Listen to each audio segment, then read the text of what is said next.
Hi guys, my name is Tahir Farooq. And my name is Sabi Sohail. Welcome back to our channel Tahir Reacts.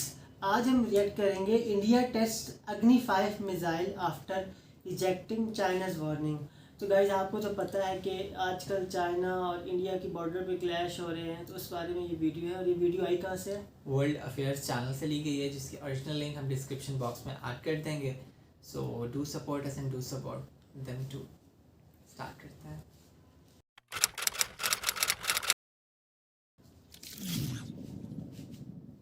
नमस्कार and welcome to world affairs. मैं हूं प्रशांत Dhawan. Now जो काम आप सही समय पे कर दे तभी तक उसकी महत्वता रहती है। लेट अगर आप कर देते हैं तो उस काम की इम्पोर्टेंस काफ़ी हद तक कम हो जाती है। आज के समय चाइना के साथ हमारी टेंशन बनी हुई है। चाइना ने रिसेंटली हमको वार्निंग भी दी कि अग्नि 5 का अगर टेस्ट किया तो यूएन सिक्योरिटी काउंसिल में हम ये बात उठाएंगे। हमने यहाँ पर टेस्ट कर दिया और अब देखिए इसका जो कॉन्सिक्वेंसेस होंगे, चाइना थोड़ा बहुत इंटरनेशनलाइज करने की कोशिश करेगा इस इशू को। बोलेगा कि इंडिया यहाँ पर long range intercontinental ballistic missile test कर रहा है। अगर नॉर्थ कोरिया का खंडन करते हो तो इनका भी करो, मगर चाइना की ऑब्वियसली इंटरनेशनल कम्युनिटी इतना सुनेगी नहीं, क्योंकि रिसेंटली चाइना ने भी एक हाइपरसोनिक मिसाइल टेस्ट किया है। तो इसलिए मैं कहूंगा कि बिल्कुल परफेक्ट टाइमिंग थी। इंडिया का जो अग्नि 5 मिसाइल टेस्ट है ये बिल्कुल सक्सेसफुल रहा था। चाइना का आप अगर देखो तो जो इनका हाइपरसोनिक मिसाइल था ये टारगेट मिस कर गया था by a good distance. 30-40 kilometre के आसपास इन्होंने टारगेट मिस कर दिया था। हमारा अग्नि 5 मिसाइल 5000 किलोमीटर की दूरी पे इसने हिट किया है। सरकार ने यहाँ पर शब्द यूज किए हैं कि इसको हमने टेस्ट फायर किया है with a very high degree of accuracy. आज के समय इंडिया जहां पर चाहे अग्नि 5 मिसाइल को पिन पॉइंट एक्यूरेसी के साथ फायर कर सकता है। और इंडिया ने एक्चुअली 2 दिन पहले इस मिसाइल को फायर करने की एक वार्निंग दी थी। इंडिया ने यहाँ पर यह कहा था कि 27 अक्टूबर को ये जो एरिया है ना बे ऑफ बंगाल में, यहाँ पे एक सर्टेन टाइम है, मतलब 8 बजे के आसपास, 7 से 8 के आसपास जो ट्रैफिक है क्लियर रहना चाहिए। क्योंकि काफी बार क्या होता है कि अगर मान लो हम टेस्ट कर रहे हैं, कोई कमर्शियल शिप गुजर रही हो तो कुछ हादसा ना हो जाए, तो ये एरिया क्लियर हो जाता है। और उसके बाद इंडिया ने यहाँ से ओडिशा से टेस्ट फायर किया है ये मिसाइल। और ओडिशा के भी किस टापू से ये टेस्ट किया गया है तो ये मैं आपको दिखा देता हूँ। यहाँ पे ये हम यहाँ पर जूम इन कर रहे हैं अब्दुल कलाम आइलैंड की तरफ। तो यहाँ पर आप देख पाओगे ये वो टापू है और यहाँ से जो बे ऑफ बंगाल है ना, यहाँ पर हम ज्यादातर करते हैं टेस्ट नीचे की तरफ, अंडमान आइलैंड्स को भी ऑफ कोर्स बचाकर। और इसकी वार्निंग पहले मिल जाती है ताकि कुछ हादसा ना हो। और देखिए इसकी रेंज बहुत ज्यादा है। अग्नि 5 मिसाइल से आप अगर देखें तो हम चाइना, इवन रशिया का बहुत सारा एरिया, पूरा मिडिल ईस्ट कवर कर सकते हैं। It is a very very strong missile. और यहाँ पर आप देख पाएंगे, ये यहाँ पर आप इमेजिन कर सकते हैं कि ये रेंज है अग्नि 5 मिसाइल की। ऑलमोस्ट पूरा रशिया इसके अंडर आता है, चाइना पूरा इसके अंडर आता है। चाइना का कोई भी हिस्सा बच नहीं सकता अग्नि 5 मिसाइल से। आप अगर देखो अफ्रीका का कुछ एरिया, इवन यूरोप की भी कुछ कंट्रीज इसके अंडर आती हैं। और अभी भी देखो चाइना के कई स्कॉलर्स ने, कई जो इनके थिंक टैंक के लोग हैं, उन्होंने इंडिया पे आरोप ये लगाया है कि इंडिया आज भी ना इसकी रेंज कम बताता है। असली जो रेंज है अग्नि 5 मिसाइल की ये ऑलरेडी 7-8 हजार के आसपास पहुंच चुकी है। तो इंडिया अगर चाहे तो आराम से यूरोप के बहुत सारे और कंट्रीज, फ्रांस वगैरह, इनको भी कवर कर सकता है। मगर इंडिया इंटेंशनली अपनी रेंज यहाँ पर कम बताता है ताकि यूएन में जरा इशू ना हो जाए।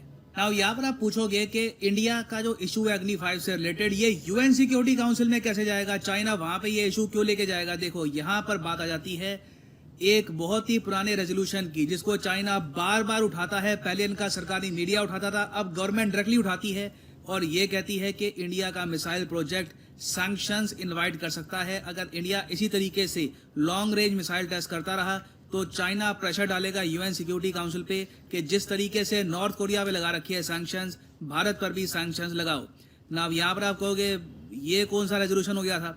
देखिए यहाँ पे हम प्राइमरली बात कर रहे हैं रेजोल्यूशन 1172 की। इसकी जो ओरिजिनल कॉपी है ये मैं आपको दिखा देता हूं from the UN website. Now resolution 1172 ये पास हुआ था 1998 में। 1998 में क्या हुआ था कि इंडिया और पाकिस्तान दोनों ने टेस्ट किए थे अपने न्यूक्लियर बॉम्ब्स। अब ये न्यूज सुन के यूएस समेत दुनिया भर की और जो कंट्रीज हैं वो घबरा गई। उनको पता था कि ये देश कई बार जंग लड़ चुके हैं। अभी भी आप अगर देखो तो इनकी टेंशन हाई हैं। ये दोनों मिलकर एक ही टाइम में न्यूक्लियर बॉम्ब टेस्ट कर रहे हैं, तो दुनिया घबरा गई। क्योंकि इंडिया और पाकिस्तान में जिस दिन न्यूक्लियर वॉर हो गई तो इसका इम्पैक्ट पूरी धरती फेस करेगी। फिर लोग इलॉन मस्क की तरफ देखेंगे कि हाँ भैया मार्स वाले रॉकेट का है तुम्हारे।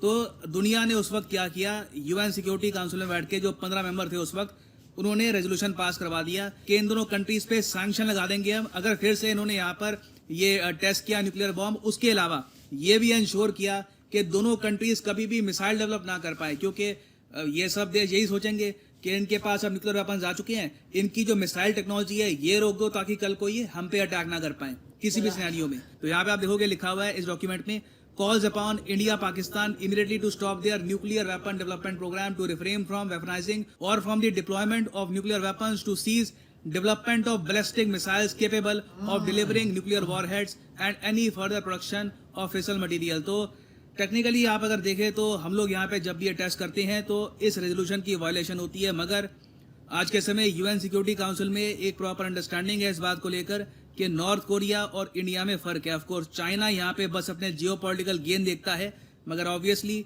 जो भाषा नॉर्थ कोरिया बोलता है या फिर इवन पाकिस्तान बोलता है कि हम अटैक कर देंगे, मार देंगे, वैसी भाषा आपको भारत की सरकार से कभी भी सुनने को नहीं मिलेगी।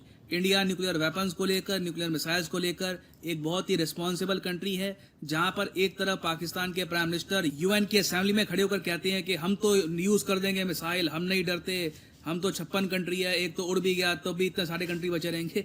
तो वैसी जो लैंग्वेज है ये इंडिया में हम लोग यूज कर नहीं सकते। तो चाइना ये इशू को रेज करने की कोशिश करेगा, मगर इसका कोई खास इम्पैक्ट होगा नहीं। पाकिस्तान को आप अगर देखें तो मिसाइल की ओवरऑल डेवलपमेंट में ये इंडिया से काफी पीछे है, मगर इनके पास जो मिसाइल हैं उन्होंने डिप्लॉय बहुत ही बड़े स्केल पर कर रखे हैं।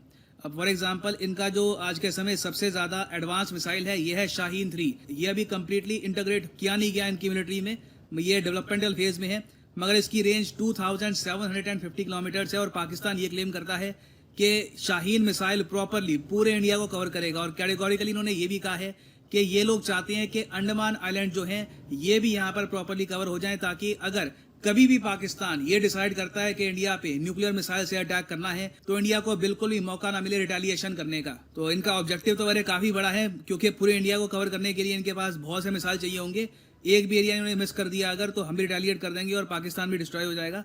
और फिर एक एस्पेक्ट यहाँ पर यह भी है कि हमारे पास बहुत ही जल्दी S-400 आ जाएगा, तो इनके शाहीन 3 मिसाइल दिल्ली, मुंबई समेत जो मेजर सिटीज हैं हमारी, उनको कुछ ज़्यादा नुकसान कर नहीं पाएंगे। तो देखिए अग्नि 5 का टेस्ट बहुत ज़्यादा एक अच्छी न्यूज़ है, मगर इंडिया को अब यहाँ पर फोकस करना चाहिए हाइपरसोनिक मिसाइल टेक्नोलॉजी पर।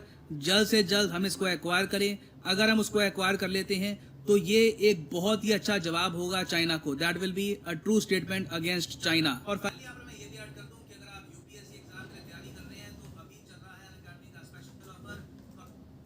तो गाइस ये वीडियो बहुत ज़्यादा इन्फॉर्मेटिव थी, बहुत ज़्यादा इन्फॉर्मेटिव थी। और आज का जो करंट सिचुएशन है बहुत ज़्यादा सीरियस चल रही है इंडिया और चाइना के बारे में। तो हम तो ये चाहते हैं कि हर तरफ पीस हो। इसमें पाकिस्तान की मिसाइल्स को भी कवर किया गया है, चाइना के बारे में बताया गया है, नॉर्थ कोरिया के बारे में बताया गया, और पूरे रीजन पे एक बहुत डिटेल वीडियो थी। मैं बहुत कुछ समझने में बैलिस्टिक मिसाइल्स आप अपनी प्रॉस्पेरिटी पीस के लिए भी बना सकते हैं। इट्स नॉट जस्ट फॉर अपनी कंट्री की सेफ्टी के लिए भी बना सकते हैं। तो गाइस आज की वीडियो थी यहीं तक। हमें बहुत कुछ सीखने का मिला, बहुत कुछ जानने का मिला। तो आपसे मुलाकात होगी अपनी नेक्स्ट वीडियो में। तब तक अपना ख्याल रखिएगा। अल्लाह हाफिज़, गुड बाय। अल्लाह हाफिज़।